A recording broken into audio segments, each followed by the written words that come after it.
Selamat pagi adik-adik, selamat hari Minggu. Gimana kabarnya seminggu ini? Semoga adik-adik baik-baik saja ya. Nah, sekarang kan hari Minggu, kita mau sekolah Minggu. Sebelum kita mulai sekolah Minggu kita pada hari ini, mari kita bersatu dalam doa. Tuhan Yesus, terima kasih ya Tuhan atas berkat-Mu. Terima kasih Engkau boleh membangunkan kami pagi ini ya Tuhan. Tuhan, sekarang kami akan mulai sekolah minggu kami. Kiranya Engkau boleh berkati kami. Dan apa yang nanti diajarkan oleh kakak sekolah minggu boleh dapat kami mengerti dan kami terapkan ya Tuhan. Terima kasih ya Tuhan, ampuni segala dosa kami. Dalam nama Tuhan Yesus kami berdoa dan mengucap syukur. Amin. Baik adik-adik, sebelum kita diajar oleh guru sekolah minggu, kita mau menyanyikan satu lagu. Yuk kita nyanyi Ada Satu Sobatku. Ada satu sobatku yang setia, tak pernah dia tinggalkan diriku. Di waktu aku susah, waktuku sendirian, dia selalu menemani diriku. Namanya Yesus,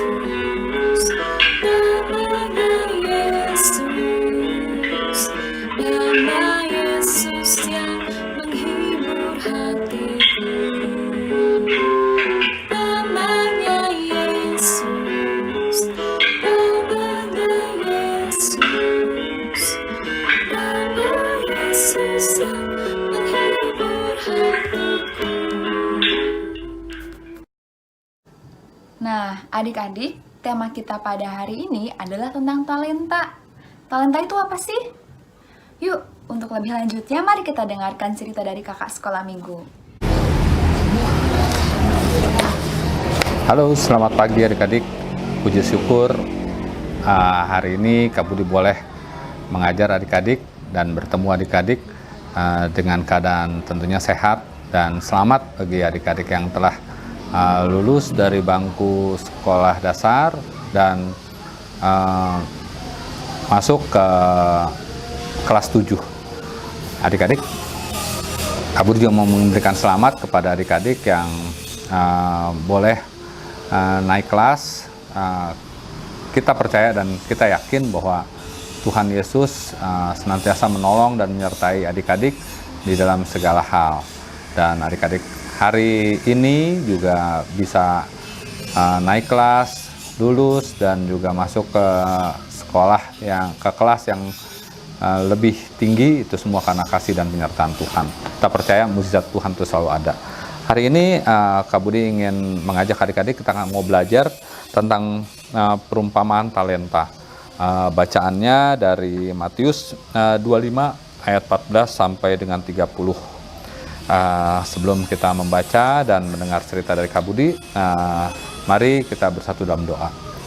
Tuhan Yesus yang baik, terima kasih Tuhan, puji dan syukur kami naikkan kepadamu ya Tuhan.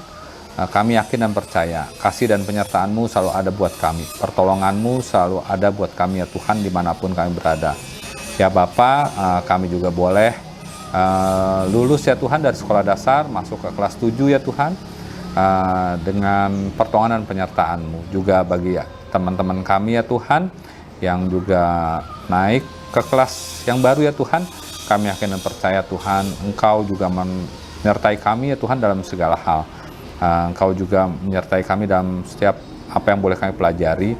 Dan juga ya Tuhan, untuk hari-hari ke depan kiranya Engkau tolong dan Engkau sertai kami. Hari ini kami ingin belajar tentang perumpamaan talenta. Tolong dan sertai kami ya Tuhan, sehingga firman yang boleh kami dengar, kami baca, itu semua menjadi landasan dan kekuatan bagi kami ya Tuhan, bagi anak-anak-Mu. Sertai dan pimpin kami ya Tuhan di dalam kami mendengarkan cerita, sehingga kasih-Mu dan penyertaan-Mu selalu ada buat kami. Terima kasih, haleluya, amin. Nah adik-adik, Kak Budi ingin bacakan bacaan kita. Kita buka Alkitab kita sama-sama dari Matius 25 ayat 14 sampai dengan 30. Demikian firman Tuhan. Perumpamaan tentang talenta. Sebab hal kerajaan sorga sama seperti seorang yang mau berpergian ke luar negeri, yang memanggil hamba-hambanya dan mempercayakan hartanya kepada mereka. Yang seorang diberikan 5 talenta, yang seorang lagi 2, yang seorang lagi 1. Masing-masing menurut kesanggupan, lalu ia berangkat. Sebab pergilah hamba yang menerima 5 talenta itu, ia menjalankan uang itu lalu beroleh laba 5 talenta. Hamba yang menerima 2 talenta itu pun berbuat demikian juga dan berlaba 2 talenta. Tetapi hamba yang menerima 1 talenta itu pergi, hamba yang menerima 2 talenta itu pun berbuat demikian juga dan berlaba 2 talenta. Tetapi hamba yang menerima 1 talenta itu pergi dan menggali lubang di dalam tanah lalu menyembunyikan uang tuannya. Lama sesudah itu pulanglah tuan hamba-hamba itu lalu mengadakan perhitungan dengan mereka. Hamba yang menerima 5 talenta itu datang dan ia membawa laba 5 talenta. Katanya, Tuan, 5 talenta Tuan percayakan kepadaku. Lihat, aku telah beroleh laba 5 talenta. Maka kata tuannya itu kepadanya, baik sekali perbuatanmu itu, hai hambaku yang baik dan setia. Engkau telah setia dalam perkara kecil, aku akan memberikan kepadamu tanggung jawab dalam perkara yang besar. Masuklah dan turutlah dalam berbagian tuanmu. Lalu datanglah hamba yang menerima 2 talenta itu, katanya, Tuan, 2 talenta Tuan percayakan kepadaku. Lihat, aku telah beroleh laba 2 talenta. Maka kata tuannya itu kepadanya, baik sekali perbuatanmu itu, hai hambaku yang baik dan setia. Engkau telah setia memikul tanggung jawab dalam perkara yang kecil, aku akan memberikan kepadamu tanggung jawab dalam perkara yang besar. Masuklah dan turutlah dalam kebahagiaan tuanmu. Kini datanglah juga hamba yang menerima 1 talenta itu dan berkata, Tuan, aku tahu bahwa Tuan adalah manusia yang kejam, yang menuai di tempat di mana Tuan tidak menabur, dan yang memungut dari tempat di mana Tuan tidak menanam. Karena itu aku takut dan pergi menyembunyikan talenta Tuan itu di dalam tanah ini. Terimalah kepunyaan Tuan. Maka jawab tuannya itu, hai kamu hamba yang jahat dan malas. Jadi kamu sudah tahu bahwa aku menuai di tempat di mana aku tidak menabur dan memungut dari tempat di mana aku tidak menanam. Karena itu sudahlah seharusnya uangku itu kuberikan kepada orang yang menjalankan uang, supaya sekembalinya aku menerimanya serta dengan bunganya. Sebab ambillah talenta itu daripadanya dan berikanlah kepada orang yang mempunyai 10 talenta itu. Karena setiap orang yang mempunyai kepadanya diberi, sehingga ia berkelimpahan. Tetapi siapa yang tidak mempunyai, apapun juga yang ada padanya akan diambil daripadanya. Dan camkanlah hamba yang tidak berguna itu ke dalam kegelapan yang paling gelap. Di sanalah akan terdapat ratap dan kertak gigi. Nah, adik-adik, kita hari ini belajar tentang perumpamaan talenta. Tentu adik-adik masing-masing memiliki dan mempunyai talenta. Kalau kita belajar ke belakang, mungkin adik-adik juga sering dengar, Kak, talenta itu apa sih, Kak? Apakah saya mempunyai talenta, Kak? Nah, gitu.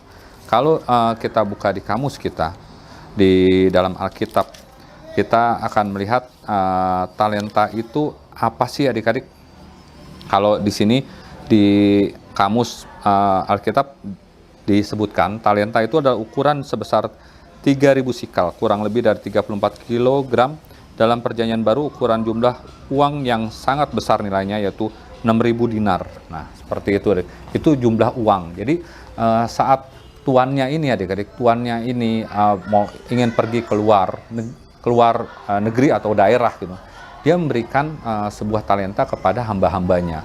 Tentu dia mempercayakan ada yang dapat 5, ada yang dapat 2, dan ada yang dapat 1. Nah, mereka dipercayakan diberi sebuah talenta supaya apa? Supaya bisa hidup dan bisa mengembangkan dari apa yang tuannya berikan, seperti itu. Maksudnya tuannya ini adalah biar mereka juga melakukan usaha untuk menghasilkan sesuatu selama tuannya pergi. Nah, kembali ke ceritanya adik-adik, Tuhan memberikan talenta ke masing-masing kita adik-adik. Ke masing-masing kita, setiap orang itu pasti memiliki talenta. Dan kita pun mungkin talenta Kak Budi dengan talenta adik-adik itu akan berbeda. Tapi Kak Budi yakin dan percaya bahwa masing-masing kita memiliki talenta. Masing-masing kita memiliki sebuah talenta untuk, ada yang misalkan talenta itu bisa mengajar, ada yang mungkin talenta itu dalam bidang matematik seperti itu, bisa menghitung, talenta bernyanyi, talenta juga mengajar, talenta untuk berolahraga. Nah, mungkin di antara adik-adik ada yang hobinya olahraga, ada yang hobi nyanyi, ada juga yang memang memiliki talenta itu untuk bermain teater atau drama. Banyak hal yang dimiliki adik-adik. Nah, sekarang Tuhan Yesus memberikan talenta kepada adik-adik. Apakah talenta yang adik-adik miliki itu akan adik-adik pakai, atau adik-adik akan diam saja, atau adik-adik ya biarin aja deh, seperti hamba yang dapat 1 talenta, ya talenta yang saya dapat cuma menulis Kak, bilang itu. Loh, jangan meremehkan talenta yang Tuhan sudah berikan kepada adik-adik. Talenta yang adik-adik miliki itu diberikan Tuhan, diberikan kepercayaan kepada Tuhan untuk melakukan sesuatu hal yang baik dan positif adik-adik. Adik-adik bisa dengan menulis, adik-adik bisa membuat karya-karya yang bagus, sebuah novel atau cerita, atau sebuah tulisan-tulisan seperti tulisan-tulisan untuk memberikan semangat. Ada juga orang yang bernyanyi, adik-adik bisa melakukan muji Tuhan, ataupun adik menjadi penyanyi seperti penyanyi-penyanyi yang kita mungkin adik punya artis yang adik-adik miliki, yang adik-adik sukai. Mereka talentanya bernyanyi. Mereka ada yang nyanyi lagu rohani, ada yang juga menyanyikan lagu pop, lagu rock, dan yang lain-lain. Itu akan menjadi bekal dan menghasilkan sesuatu bagi adik-adik juga seperti itu. Nah, Kak Budi sedikit punya tugas kepada adik-adik. Nanti ada sebuah gambar. Mohon adik-adik bisa mengerjakan dan menuliskan di antara gambar-gambar tersebut. Adik-adik bisa sebutkan, misalkan apa yang dimiliki adik-adik, talentanya apa sih? Adik-adik tinggal melingkarkan, dan sekarang yang dikerjakan adik-adik apa untuk talenta yang Tuhan berikan kepada adik-adik. Dan Kak Budi berharap justru selama kita masih ibadah di rumah, selama kita masih tinggal di rumah, adik-adik dapat mengerjakan atau berbuat sesuatu yang terbaik untuk adik-adik secara pribadi dan juga untuk keluarga. Tentu adik-adik bisa menghasilkan sesuatu untuk orang-orang di rumah, atau talenta-talenta yang adik-adik bisa perbuat itu bisa menghasilkan uang di masa pandemi seperti ini, di masa COVID-19 ini, di masa selama adik-adik ada di rumah. Kak Budi percaya kasih Tuhan akan menyertai adik-adik. Berkat Tuhan akan selalu ada untuk adik-adik. Dimanapun adik-adik berada, talenta yang adik-adik miliki harus dikerjakan dengan sepenuh hati, dan juga dengan minta pimpinan Tuhan bahwa adik-adik siap menerima talenta tersebut dan siap mengembangkan talenta tersebut sehingga menjadi berkat, baik berkat bagi adik-adik maupun bagi orang lain. Tuhan berkati, tetap jaga kesehatan adik-adik, tetap di rumah, selalu berdoa dan minta pimpinan Tuhan. Dan jangan lupa, mungkin 2 minggu lagi kita akan mulai sekolah, tapi dengan cara online. Adik-adik harus juga serius untuk mengikuti setiap pelajaran yang boleh diberikan, baik oleh guru-guru adik-adik maupun pengajaran untuk di rumah. Tuhan Yesus memberkati. Mari kita bersatu dalam doa. Tuhan Yesus yang baik, terima kasih Tuhan, sungguh alangkah indahnya Tuhan, talenta yang Kau berikan kepada kami. Biar talenta tersebut dapat kami selalu manfaatkan dengan baik ya Tuhan, dengan minta pimpinan dan penyertaan-Mu ya Bapa, sehingga kami boleh melakukan dan kami boleh berbuat sesuai dengan kehendak Engkau ya Tuhan. Dan talenta tersebut kami terus gali dan menjadi potensi yang baik dan potensi yang luar biasa untuk kemuliaan nama-Mu, dan untuk juga dalam kehidupan kami sebagai anak-anak ya Tuhan, sebagai di rumah ya Tuhan. Berkati juga orang tua kami ya Tuhan, jaga selalu mereka Tuhan, berikan rezeki mereka yang cukup ya Tuhan, untuk selalu mereka juga dapat bersyukur dan makasih karena Engkau Allah yang begitu baik untuk mereka ya Bapa. Bapa yang terkasih, kami ingin berdoa ya Tuhan untuk gereja kami yang terus dalam saat ini sedang coba ibadah offline ya Tuhan, tapi kami akan percaya Tuhan, jemaat-Mu selalu hadir untuk mendengar dan muji memuliakan nama-Mu. Ya Bapa yang terkasih, inilah doa kami ya Tuhan. Kami serahkan dalam nama Anak-Mu yang tunggal, Yesus Kristus menjadi selamat kami hidup. Kami telah berdoa dan mengucap syukur. Haleluya, amin.